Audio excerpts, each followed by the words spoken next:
Good morning and Assalamu alaikum students. How are you all? Class 3 students, this is your English literature unit and your literature teacher is with you. So all of you take out your Oxford Reading Circle book. Class 3 students, which chapter is going on? हमारा कौन सा chapter चल रहा है? What is the chapter name? Chapter name is Why the Sea is Salty. And what we have read in the previous lecture में हमने क्या read किया था? Previous lecture में मैंने आपको 3 pages read करवाए थे. This is the story of 2 brothers. ये 2 भाइयों की स्टोरी है. एक पुअर है और एक रिच है. सो पुअर जो है वो पुअर ब्रदर रिच ब्रदर के पास आता है और उससे हेल्प मांगता है. और रिच ब्रदर उससे कहता है कि मैं तुम्हारी हेल्प करूँगा लेकिन तुम्हें डेड मैन्स हॉल में जाकर मीट देना होगा. और जब poor brother dead man's hall में जाता है तो वहाँ उसे एक मिल मिलती है और वो मिल अपने पास ले आता है. वो मिल का क्या काम होता है कि वो मिल हर चीज़ ग्राइंड करती है. वहाँ पे उसे एक ओल्ड मैन मिलता है डेड मैन्स हॉल के बाहर और वो उसे बताता है कि जब तुम अंदर जाना तो एक मिल होगी. वो मिल कहना कि मुझे इस मीट के बदले में दे दे क्योंकि मीट डेड मैन्स हॉल में बहुत स्कार्स होता है. मीट की बहुत ज़्यादा कमी होती है.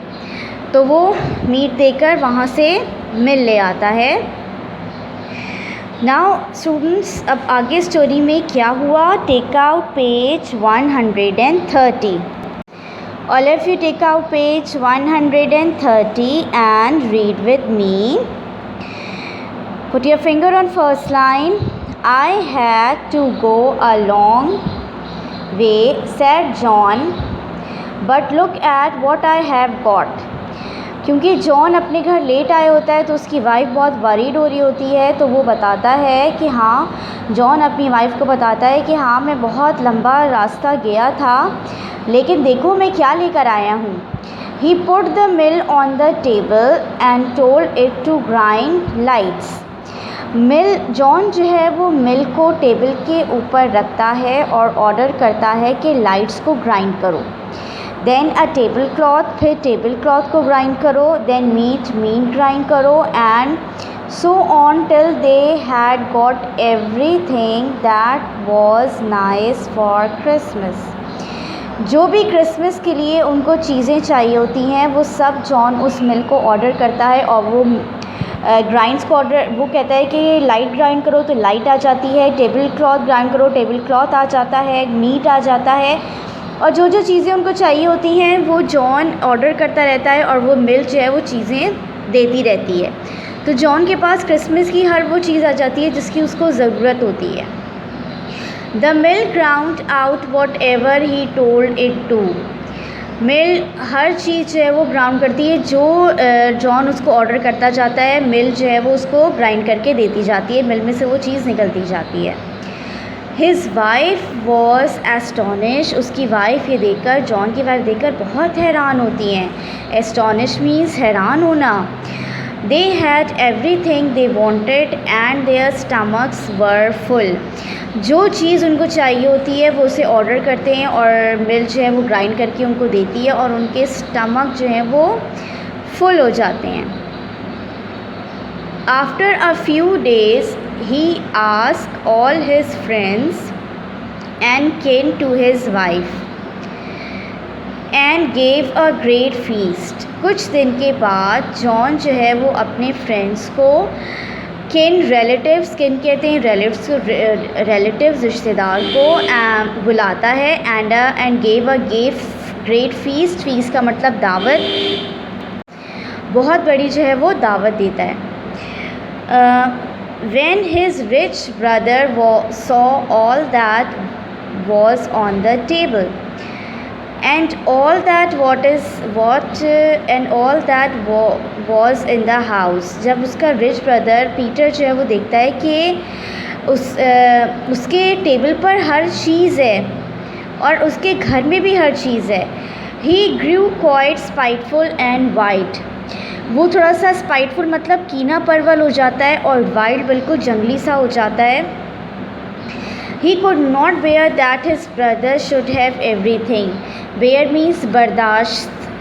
उसको बिल्कुल बर्दाश्त नहीं होता कि उसके भाई के पास हर चीज़ आ गई, उसके भाई के घर में हर चीज़ है, उसकी टेबल पर हर चीज़ खाने पीने की है। और पीटर ये सोचता है he came to me on Christmas eve. John मेरे पास क्रिसमस ईव पर आया था। Peter said to the rest he was begging because he had nothing. और मेरे आगे बेगिंग कर रहा था, मेरे आगे इल्तिजा कर रहा था कि मेरे पास कुछ भी नहीं है खाने के लिए। And now he gives a feast. और अब उसने फ़ीस दे दी, बड़ी दावत दे दी। As if he were king, जैसे कि वो कोई किंग हो, कोई बादशाह हो। Peter turn to John and said. Peter John के पास आता है। Where did all his wealth come from. तुम्हारे पास ये सब चीज़ें कहाँ से आईं? ये सब कुछ तुम्हारे पास कहाँ से आया?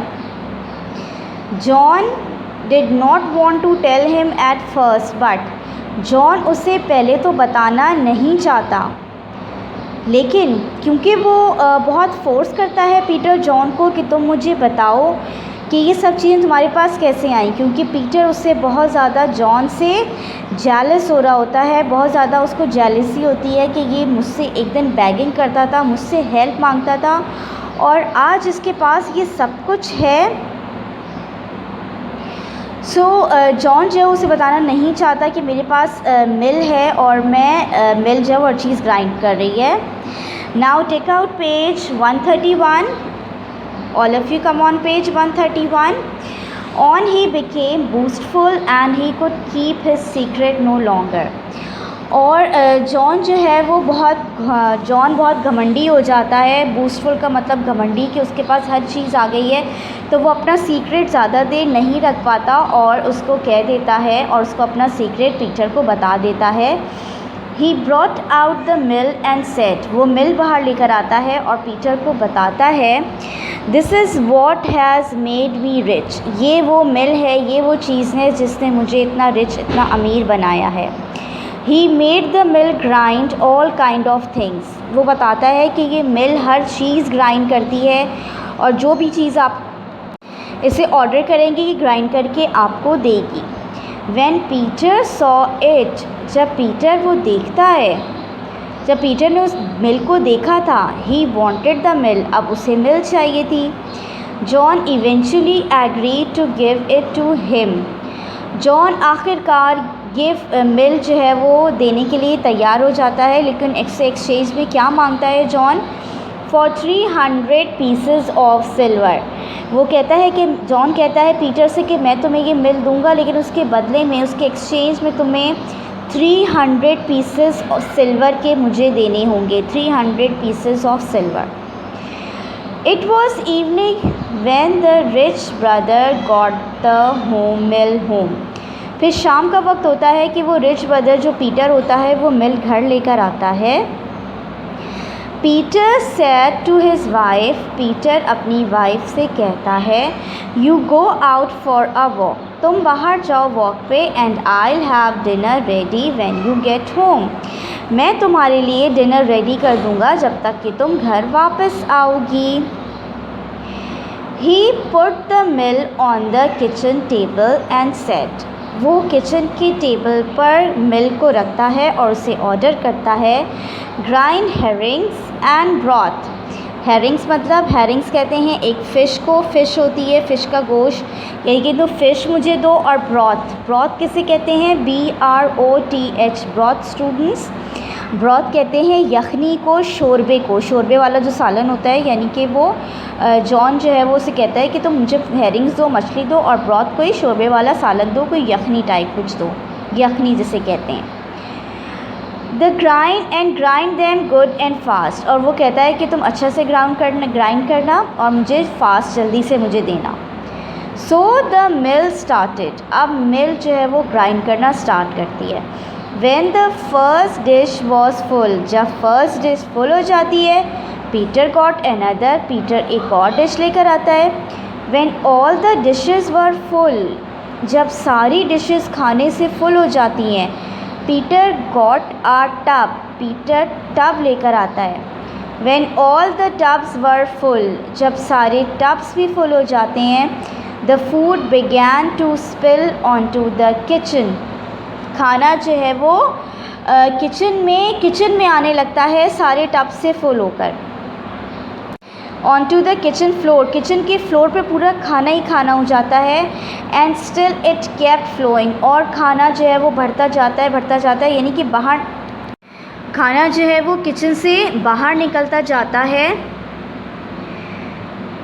Peter twisted and twirled at the mill, Peter जो है वो उस मिल को घुमाता है, घुमाने की कोशिश करता है। टुरल मतलब वो थोड़ा सा पीटर उलझा जो मतलब कि उलझ जाता है कि किस तरह से ये मिल जो है वो स्टॉप होगी, और उसे टर्न करता है, ट्विस्टेड करता है। ट्विस्टेड मतलब घुमाना, कि किसी तरह से ये मिल स्टॉप हो जाए। At the mill to get it to stop, किसी तरह से ये मिल जो है वो स्टॉप हो जाए।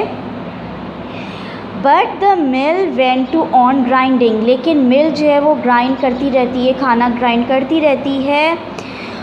सारे टब्स फुल हो गए, पूरा किचन, पूरा घर। In a little while the broth rose so high that Peter was about to drown, और इतना जो है वो मिल ग्राइंड करती है कि ब्रॉथ जो है, यखनी जो होती है वो बाहर आने लग यखनी जो है वो बाहर आने लगती है कि इतनी ज़्यादा वो ब्रॉथ हो जाता है, इतना ज़्यादा सालन हो जाता है कि पीटर को लगता है कि मैं इसमें डूब जाऊंगा।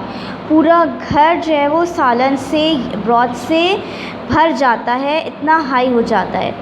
क्योंकि पीटर को आता ही नहीं है कि उसे कैसे स्टॉप करना है, बस पीटर जो है वो लालच में ग्रीडी होकर वो मिल ले आता है। जबकि पीटर ऑलरेडी जो है वो रिच होता है, पीटर तो पहले से ही रिच होता है, लेकिन पीटर और ज़्यादा ग्रीडी हो जाता है, लालची हो जाता है। और हमें लालची नहीं होना चाहिए। तो पीटर को इस बात की सज़ा मिल रही होती है कि सब कुछ उसके पास है, लेकिन फिर भी वो उससे मिलने आया। तो पीटर अब भागता है। Now turn the page and take out page 132. Take out page 132 and put your finger on the first line. Just in time, he managed to get hold of the latch of the house door and escape. उस time जो है वो सोचता है कि मैं क्या करूं। वो लैच करता है, दरवाज़े का लॉक खोलता है और डोर से बाहर निकलता है और स्केप हो जाता है, फ़रार हो जाता है। Once out, he ran off down the road. फिर जैसे ही वो रोड की तरफ जाता है, with the stream of herring and broth at his heels. Stream की तरह, एक झरने की तरह हेरिंग्स, मछलियाँ और ब्रॉथ, यखनी जो है वो उसकी एड़ियों में आ रही होती है। Roaring like a waterfall over the whole farm, ऐसा लगता है जैसे कोई वाटरफॉल बह रहा है, कोई आबशार बह रहा है सालन का, कि उसका पूरा फार्म जो होता है वो पूरा भर जाता है सालन से। Peter ran to his brother's house and begged him to take back the mill immediately. Peter जो है वो अपने भाई के घर की तरफ भागता है और उससे बेग करता है, उससे इल्तिजा करता है कि वो जल्दी से उस मिल को वापस ले ले। If it grinds for much longer, अगर उसने बहुत और कुछ देर और ग्राइंड किया, we will all drown into the herrings and broth, हम सब डूब जाएंगे हेरिंग्स में और ब्रॉथ में। But John would not agree to take it back till Peter paid him 300 pieces of silver more, लेकिन जॉन तब तक एग्री नहीं होता जब तक कि पीटर उसे 300 pieces ऑफ सिल्वर के और देने के लिए तैयार ना हो जाए। यानी कि पीटर उसे 300 pieces ऑफ सिल्वर देगा, सिल्वर के 300 pieces और देगा, तो उसके बदले में जॉन वो मिल वापस लेगा। So poor John got both the money at the मिल, तो फिर पुअर जॉन जो होता है, जो गरीब वाला जॉन होता है, उसे मिल भी मिल जाती है वापस और उसे पैसे भी मिल जाते हैं वापस। He used the mill to set up a farmhouse वो उस मिल को यूज़ करता है, एक फार्म हाउस वो बनाता है far finer that than his brothers. अपने ब्रदर से कहीं ज़्यादा अच्छा फार्म हाउस बनाता है। He even covered it with gold, और पूरा गोल्ड से उसे कवर करता है। The farm lay by the sea side, farm जो है वो सी साइड की तरफ वो बनाता है। Far away over the and the golden house gleamed and glistened far away over the sea। और वो गोल्डन हाउस चमकता है, gleamed मीन्स चमकना, glisten मीन्स झिलमिलाना, चमकता है, झिलमिलाता है वो सी के, समंदर के पास वो गोल्डन जो उसका फार्म हाउस होता है, और बहुत ही खूबसूरत लग रहा होता है वो फार्म हाउस दूर से। All who sailed by put ashore to see the rich man in the golden house। वहाँ से जो बहरी जहाज़, जो सफ़र के लिए लोग जिस बहरी जहाज़ में जा रहे होते हैं, वो साहिल की तरफ, अशोर मीन्स साहिल की तरफ आते हैं और उस रिच मैन का गोल्डन हाउस देखते हैं। एंड द वंडरफुल फेमस मिल, और सबको पता चल जाता है कि यहाँ पे एक बहुत खूबसूरत सी फेमस सी मिल है। One day a ship's captain came to the farm. एक दिन एक शिप का कैप्टन उसके फार्म पे, जॉन के फार्म पर आता है। He wanted to see the mill, और मिल को देखना चाहता है। He ask can it grind salt, और जॉन कैप्टन, शिप का जो कैप्टन होता है वो जॉन से पूछता है कि क्या ये सॉल्ट ग्राइंड करेगी। Grind salt said John. John कहता है सॉल्ट ग्राइंड करवाना है, बिल्कुल करेगी। Yes it can grind everything, ये हर चीज़ ग्राइंड कर सकती है। When the captain hear that, जब ये बात कैप्टन सुनता है कि ये मिल सॉल्ट भी ग्राइंड कर सकती है। सो स्टूडेंट्स, आगे स्टोरी में क्या हुआ ये हम अपने नेक्स्ट लेक्चर में पढ़ेंगे। पेज 133 एंड पेज 134 मैं आपको नेक्स्ट लेक्चर में करवाऊंगी। I hope you understood till here. यहाँ तक आप लोगों की स्टोरी समझ में आ गई होगी। So students, all of you read. What is your homework? Your homework is read this chapter till page 132। आप लोगों ने स्टार्टिंग से ये चैप्टर 132 पेज तक रीड करना है। आई होप आप लोगों की समझ में आ गया होगा यहाँ तक chapter. I hope you understood all और enjoyed स्टोरी। आप लोगों को मज़ा आया होगा, बहुत इंटरेस्टिंग, बहुत मज़े की स्टोरी थी। सो आगे क्या हुआ ये हम अपने नेक्स्ट लेक्चर में रीड करेंगे। एक आपका होमवर्क है कि आपने रीडिंग करनी है, और नेक्स्ट एक आपका होमवर्क है लिटरेचर का कि you have to make a title page of chapter why the sea is salty. Literature की कॉपी में आपने इस चैप्टर का टाइटल पेज बनाना है। अच्छा सा आप लोग सब टाइटल पेज बनाइएगा। नेक्स्ट लेक्चर में हमारी स्टोरी फिनिश हो जाएगी, मैं आपको वर्क स्टार्ट करवा दूँगी। So students, all of you take care and अल्लाह हाफ़िज़।